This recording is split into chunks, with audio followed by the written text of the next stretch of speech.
মানুষ পাঠাইছেন ঈমানের টাকা দিয়া যা দুনিয়ায় যাবি, তোর কোনো কাম নাই, শুধু বাজার করে তাড়াতাড়ি চলে আসবি। ঈমানের টাকা দিয়া দিলাম, দুনিয়ায় যাইয়া তোর একটা কাজ হলো আমলের বাজার করবি, আমলের বাজার, নামাজের আমল, তেলাওয়াতের আমল, রোজার আমল। টাকা দিয়ে দিছে কি? কথা কয় না। قال رسول الله صلى الله عليه وآله وسلم ما من مولود إلا يولد على الفطرة فأبواه يهودانه أو ينصرانه أو يمجسانه إلى آخر الحديث। রহমতের নবী বলেন, দুনিয়ায় যত সন্তান আল্লাহ পাঠান, প্রত্যেকটা সন্তান ঈমানের আলো নিয়ে জন্ম নেয়। মা বাবা সন্তানটারে অগ্নি পূজারী বানায়, মূর্তি পূজারী বানায়, গায়রুল্লাহর গোলাম বানায় মা বাবা। শান্তি মুমিনের জন্য।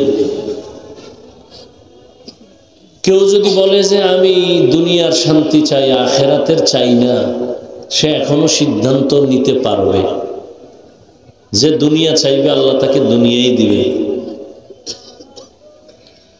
من كان يريد العاجلة عجلنا له فيها ما نشاء لمن نريد ثم جعلنا له جهنم يصلاها مذموما مدحورا। যে দুনিয়ার জন্য আশা করে, আল্লাহ বলেন আমি তাকে দ্রুত দুনিয়া দিয়ে দেই, পরকাল জীবন তার জন্য ভয়ঙ্কর শাস্তির ব্যবস্থা, জাহান্নাম।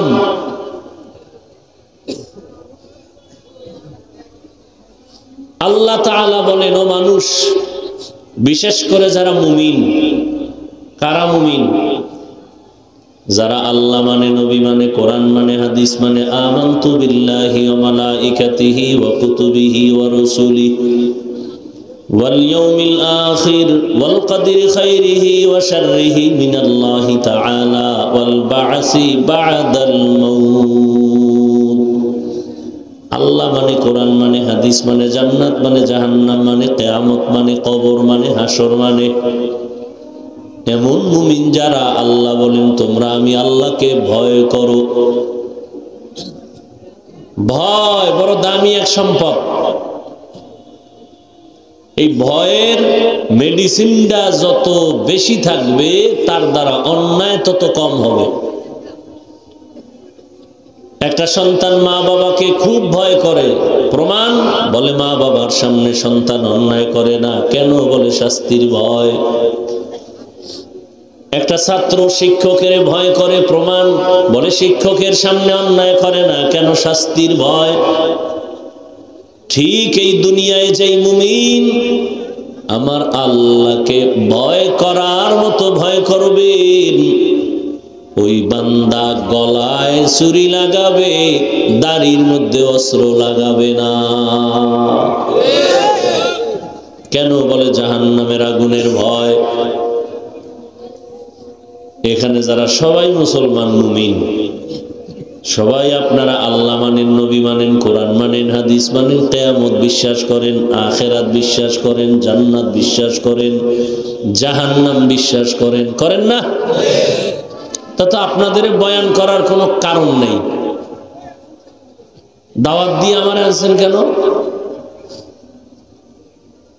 আমি এই সময়টা হিন্দুদের মন্দিরে গিয়ে বয়ান করতাম, খ্রিস্টানদের পাড়ায় গিয়ে বয়ান করলে না ফায়দা বেশি, কারণ ওরা আল্লাহ চিনে না, নবী চিনে না, কোরআন চিনে না, ইসলাম চিনে না। ওদেরকে না বুঝাবো আল্লাহকে, নবীকে, কোরআন কি, হাদিস কি, জান্নাত কি, জাহান্নাম কি, কিয়ামত কি। আপনারা তো সব জানেন, আমাদের থেকে বেশি জানেন।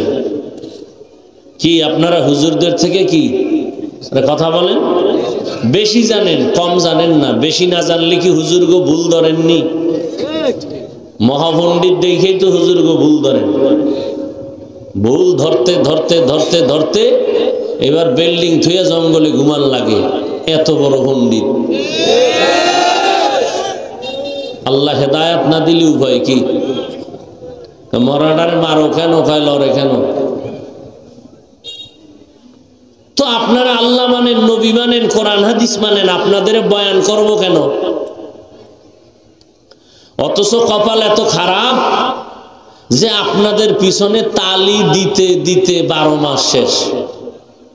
ফজরের পরে বয়ান, জোহরের পরে বয়ান, মাগরিবের পরে বয়ান, ইশার পরে বয়ান, সারা দিন বয়ান, সারা রাত বয়ান। কিসের রৌদ্র আর বৃষ্টি চলছে সারা বছর। খালি আমি একা, হাজার হাজার আলেম ওলামারা আপনাদের পেছনে সময় দেয়। দাওয়াত ও তাবলীগের মেহনত চলে, পীর মাশায়েখের মেহনত চলে, বক্তাদের মেহনত, জুমার দিন ইমাম খতিবের মেহনত। এরপরেও বান্দার আমল নামা শূন্য কেন? নামাজ নাই কেন? টুপি নাই কেন? দাড়ি নাই কেন? হালাল নাই কেন? মসজিদ খালি কেন? বলেন কারণ কি? এত বয়ান, দাওয়াত ও তাবলীগের বয়ান, পীর মাশায়েখের বয়ান, উলামায়ে কেরামের বয়ান, বক্তাদের বয়ান, জুমার খতিবের বয়ান। এরপরেও কেন আপনার মাথায় টুপি নাই, নামাজ নাই, দাড়ি নাই, পর্দা নাই, হালাল হারামের ভেদাভেদ নাই? কারণটা কি? কারণ একটাই, আল্লাহর আযাবের ভয় অন্তরে নাই। কি ঠিক না? আপনার আল্লাহ আমার আল্লাহ দুই না এক? কথা যা বলতেছেন, বললাম না আমাদের থেকে আপনারা বড় পণ্ডিত। আপনার আল্লাহ আমার আল্লাহ এক, আপনার আমার নবী, আপনার কোরআন আমার কোরআন, আপনার কাবা আমার কাবা, আপনাদের ধর্ম আমার ধর্ম, আপনাদের কালেমা আমার কালেমা, আপনাদের রসুল আমার রসুল। এক দুনিয়াতে আসছি সিস্টেমও না। আপনারা দুনিয়াতে আসার সময় লুঙ্গি পরে আসছিলেন? দুনিয়াতে সব একই হালাত। বিদায় বেলা আবার কাফন হবে 3টা, মহিলাদের হবে 5টা। শুধু চাঁদপুর ওয়ালাদের, পুরুষ যারা টাকাওয়ালা তাদের একটা কাফন বেশি হবে 4টা। হ্যাঁ, যত গাঙ্গের নদীর পানি খাও আর যত বড় মাস্তান হও, তুই মরলেও তোর 3 কাফন। রিক্সার ড্রাইভারও মরলে 3 কাফন। কালার হবে আলাদা। তাবলীগওয়ালাদের কাফনের কালার একরকম, যারা পীরের মুরিদ তাদের কাফনের কালার আর একরকম। কালার কি এক? কালার কি? কি কালার? লাল সবারটা। তাহলে তোমরা সবুজ আর সাদা নিয়ে কিলাকিলি করো কেন? দেখছেননি? কয় ভাই দাওয়াত, আলহামদুলিল্লাহ। কয় আপনার বাড়ি? কয় নাউজুবিল্লাহ। মরণকালে কাফনের কালার সবার হবে সাদা। কে ধনী, কে গরিব, কে আলেম, কে মূর্খ, কে ইমাম, কে মুক্তাদি, কে ডাক্তার, কে রোগী, কে কওমি, কে আলিয়া, কে চরমনাই, কে উজানি, ভেদাভেদ আছে।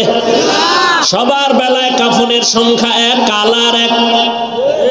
এরপরও কেন মরার আগে কালার নিয়ে এত ঝগড়া, এত কিলাকিলি? কে কালো দিল, কে সবুজ দিল, এ নিয়ে ঝগড়া আছে না নাই? যেটিতে ঝগড়া করে পৃথিবীর নিকৃষ্ট মূর্খরা। আল্লাহ হেদায়েত দান করুন। কবরের সাইজও হবে এক, শুধু চাঁদপুর ওয়ালাদের কবর এক হাত বড় হবে। কবরের মধ্যে রাখার পর প্রশ্ন 3টা, তাও রবের পরিচয় দাও, ধর্মের পরিচয় দাও, রাহমাতুল লিল আলামিনের পরিচয় দাও। তাহলে আল্লাহ এক, নবী এক, কোরআন এক, কাবা এক, ধর্ম এক, কালেমা এক, সব এক। আমরা এক আল্লাহর গোলাম, এক নবীর উম্মত, এক কোরআন মানি, রসুল মানি, কাবা মানি, ধর্ম মানি, কালেমা মানি। অথচ আমি টুপি মাথায় না দিলে লজ্জা পাই। তুমি কেমন মুসলমান যে তুমি টুপি দিতে গেলে লজ্জা পাও? আমি দাড়ি কাটলে লজ্জা পাই, তুমি কেমন মুসলমান যে দাড়ি রাখতে গেলে লজ্জা পাও? কেমন কেমন জানি লাগে তোমার, আল্লাহ মনে হয় আর একজন। তাহলে এমন কেন? আমি নামাজ না পড়লে লজ্জা পাই, তোমার নামাজ পড়তে লজ্জা লাগে কেন? আমি মসজিদে না ঢুকলে লজ্জা লাগে, তোমার ঢুকতে গেলে লজ্জা লাগে কেন? আমি পর্দা না করলে লজ্জা লাগে, তোমার পর্দা করতে লজ্জা লাগে কেন? আমি হারাম মরিয়া গেলে খাবো না, গলায় ছুরি লাগাবো। আর তোমার সুদের টাকায় ব্যবসা না করলে ব্যবসা হয় না, মিথ্যা না বললে তোমার লাভ হয় না। তুমি এত নিমক হারাম কেন? তোমার আল্লাহ আলাদা, বেঈমানি করো কেন? হারাম খাইয়া তোমার ছেলে মেয়েকে জাহান্নামী বানাইলা, কি জীবনটা দুনিয়াতেই নষ্ট করে দিলা। ও বাবা নামের কলঙ্ক, লজ্জা কই? নিজেও হারাম খাইলা, ছেলেটারে হারাম খাওয়াইয়া জীবনটা নাপাক করলা। বলো তোমার বাচ্চার অন্যায় কি? তারে কেন হারাম খাওয়াইয়া রক্ত নাপাক করলা? তোমার স্ত্রীর অন্যায় কি? স্ত্রীকে হারাম টাকার মাল দিয়া রক্ত কেন নাপাক করলা? বউয়ের হক আদায় করতে পারবি না তো বিয়া করছো কেন? 12 মাস রোজা রাখ। ছেলে মেয়ের হক আদায় করতে পারবি না তাহলে সন্তান নিছো কেন? বাজা মহিলা বিয়া করবি, মাস্তানি না? সন্তানের কোনো অন্যায় নাই, হারাম টাকা খাওয়াইছো কেন সন্তানকে? কে এই অধিকার দিছে তোমাকে? এই দুঃসাহস তোমার হলো কিভাবে?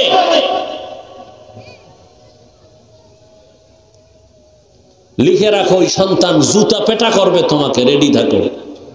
হারাম খাওয়াইয়া সন্তানের বড় বানাবা, লিখে রাখবা ওই সন্তান মা বাবার কোনোদিন কল্যাণ করবে না। ভালো ডি করতে চায় না আর হারাম খোরেরা করবে, এত সোজা? এরপরে মোবাইলের সার্টিফিকেট দিয়ে দিছো, সারা রাত বাবা জিনা কর রুমের দরজা লাগায়া, সারা রাত জিনা, চোখের জিনা, কানের জিনা, জবানের জিনা, অন্তরের জিনা। মাইয়া এক রুমে আছে, সেও আকামে সারা রাত কাটে, ছেলের রুমেও এই আকাম চলে, মা বাবা থাকে তারাও এই মোবাইলে জেনা করে। যেই আকাম চলে ঘরে ঘরে, মনে হয় রাতের গভীরে ঘুমের মধ্যে ঠাডা বইরে কয়টারে মারা দরকার, না হয় ঘুমের থেকে উঠা দেখতো চেহারাটা কুত্তা হয়ে গেছে, শুকার হয়ে গেছে। হলো না কেন? ঠাডা পড়ে না কেন? মুহাম্মদের উম্মত হওয়ার কারণে। কিন্তু চিনলা না সে নবীকে, কেমন মায়ার নবী। আল্লাহ হেদায়েত দান করুন।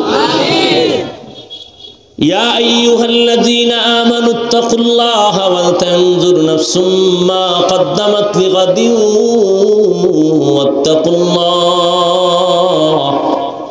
ইন্নাল্লাহা খাবীরুম বিমা তা'মালুন। আল্লাহ তাআলা বলেন, তুমি যেই জীবনে আছো জীবনটার কোনো মূল্যই নাই। তুমি যেই দুনিয়াতে আছো দুনিয়ার কোনো মূল্য নাই। আল্লাহর কাছে একটা মশার দাম আছে, কিন্তু দুনিয়ার কোনো দাম নাই। তোমার এই জীবন তো কোনো দাম নাই, জীবনের কোনো ভ্যালু নাই, গ্যারান্টি নাই। তোমার আমার জীবনে কত কল্পনা, বড় হব, বিয়া করবা, চাকরি করবা, বিল্ডিং করবা, কত কল্পনা। গ্যারান্টি আসেনি তোমার কল্পনার 6 বছর? 6 বছরের গ্যারান্টি? 6 মাস, 6 দিন, 6 ঘন্টা, 1 সেকেন্ডেরও কোনো কি নাই? একটু বিশ্বাস নাই, কিন্তু পাগলের মতো দৌড়াচ্ছ দুনিয়ার পেছনে। কেমন দৌড়াও? উদাহরণটা আমি এভাবে দেই। সকাল 9টার সময় বা 10টায় বাবা ছেলেকে ডাক দিয়ে কয়, তাড়াতাড়ি মহামায়া বাজারে যা। কেন? টাকা নিয়ে যা, দুপুরবেলা বাসায় মেহমান আসবে, চাল ডাল তরকারি মাছ কিনে নিয়ে আবি। ছেলে টাকা পাইয়া খুশি, 4 দেয়ালের বাইরে গেছে, মনটা ফ্রেশ। মহামায়া বাজারে যায় না কখনো, আজকে নতুন টাকা পাইয়া বাজারে গিয়ে দেখে, হায় হায় এত সুন্দর বাজার, লাল নীল বাতি জ্বলে, আজীব কারবার। আর এক জায়গায় তাকায় দেখে মেয়েদের নাচ গান চলে, ওখানে গিয়া দাঁড়ায় এমন মজা পাইছে। মজা দেখতে দেখতে দেখতে দেখতে ও যে বাজারে কেন আসছে তা ভুলে গেছে। হঠাৎ মসজিদের মিনারে আজান শুরু হয়ে গেছে, কানের মধ্যে পানি গেছে। আরে আমার আব্বা না আমারে বাজার করতে পাঠাইলো, 1টা বেজে গেল, আজান হয়ে গেল। দুপুর বেলা মেহমান আসবে, উপায় কি আমার? একটা দৌড় দিয়ে তরকারিওয়ালারে কয়, ভাই তোমার তরকারির দাম কত? কত কত কইতে না কইতে পকেটে হাত দিয়ে দেখে টাকাও নাই, হারায় গেছে। ওদিকে বাবায় বেত নিয়ে দাঁড়ায় রইছে, তুই আজ বাজার লই আইলো ফিডামু, তুই যদি তরকারি নিয়ে আও তো ফিডা, আর যদি বাজার সারা ঘর সারা। আল্লাহ তাআলা দুনিয়াতে মানুষ পাঠাইছেন ঈমানের টাকা দিয়া, যা দুনিয়ায় যাবি তোর কোনো কাম নাই, শুধু বাজার করে তাড়াতাড়ি চলে আসবি, ঈমানের টাকা দিয়া দিলাম। দুনিয়ায় যাইয়া তোর একটা কাজ হলো আমলের বাজার করবি, আমলের বাজার, নামাজের আমল, তেলাওয়াতের আমল, রোজার আমল। টাকা দিয়ে দিছে কি? কথা কয় না। قال رسول الله صلى الله عليه وآله وسلم ما من مولود إلا يولد على الفطرة فأبواه يهودانه أو ينصرانه أو يمجسانه إلى آخر الحديث। রহমতের নবী বলেন, দুনিয়ায় যত সন্তান আল্লাহ পাঠান, প্রত্যেকটা সন্তান ঈমানের আলো নিয়ে জন্ম নেয়। মা বাবা সন্তানটারে অগ্নি পূজারী বানায়, মূর্তি পূজারী বানায়, গায়রুল্লাহর গোলাম বানায় মা বাবা।